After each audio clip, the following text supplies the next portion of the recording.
Mental health is a person's state of well-being in which the individual realizes his or her own abilities.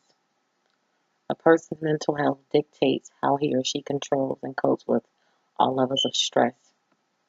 A person's mental health can work productively, allowing a person to fully contribute to his or her community as well as make positive contributions to society.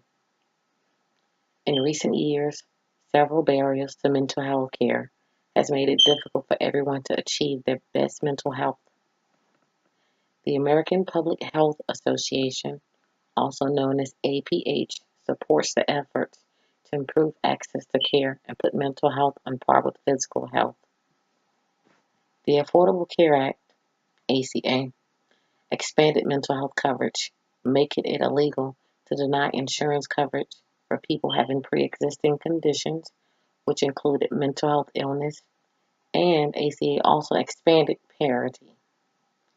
Parity simply means that health insurance plans must put mental health and substance abuse treatment on terms equivalent with basic and major medical and surgical care. APHA, we support parity as a step toward total equality in healthcare treatment. We're speaking out for the needed improvement for sufficient and quality mental health care to help address major lacking in access to mental health services and treatment. In order to successfully achieve parity in mental health coverage, quality care, and feasible access to care, we're asking that policymakers at the state and federal levels enact comprehensive parity laws in all 50 states. We ask that you support stricter enforcement and transparency requirements, push states to have a defined meaning of medical necessity, which places a priority on clinical practice and uses a behavioral health treatment model as its leading core. We ask that you fund, train, and provide mental health parity navigators to detect parity violations. We're also asking that you work with the insurance companies to ensure that plans are compliant. We are asking to provide incentives for those entering and working in the mental health field. There's nothing more rewarding than a boost in morale, and oftentimes incentives tend to do just that. In order for the plan to effectively work, we must engage community members and the general public.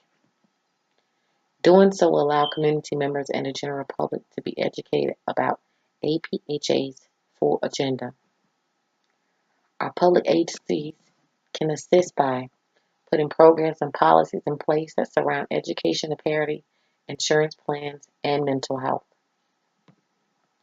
If we encourage our public health professionals to be highly experienced in mental health field as well as substance abuse, it will be truly helpful for the success of the overall implementation of the new parity laws. Parity protection would include more than 100 million Americans covered by group health insurance. Passage of the Mental Health Parity and Addiction Equity Act is a comprehensive parity legislation.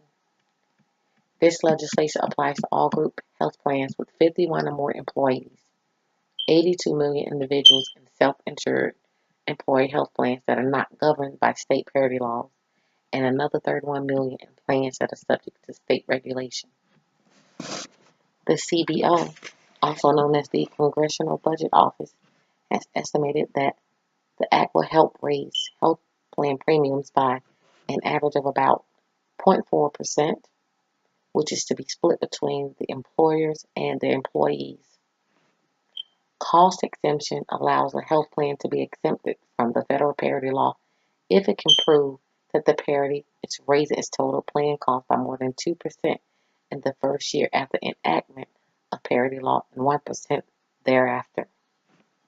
So both are feasible for the employee as well as the employer. Plans must first implement parity for at least 6 months. This legislature alleviates the higher out-of-pocket costs for mental health treatment and potentially reducing out-of-pocket costs overall. Enacting this policy can be sound for every political platform across the board. Although Republicans are proponents of most managed care of any kind, they tend to argue that payments for mental health should not be on the same basis as medical treatment. But in order to treat the human as a whole, we must ensure the mind is intact to begin any form of treatment. No matter the political background, senseless killings must be stopped. A lot of those behind school shootings, serial killings, major gun violations are related to mental health illness. It is time that we step up and protect our communities by engaging children early when mental health illness is present. We need to use this treatment as a preventive measure in protecting our citizens. Having these policies in place could have addressed the Columbine school shooting, the California movie theater massacre, the the Orlando club shooting, and mass shootings across our country. It is time for a change, and that change starts today. Help us make this possible. Thank you.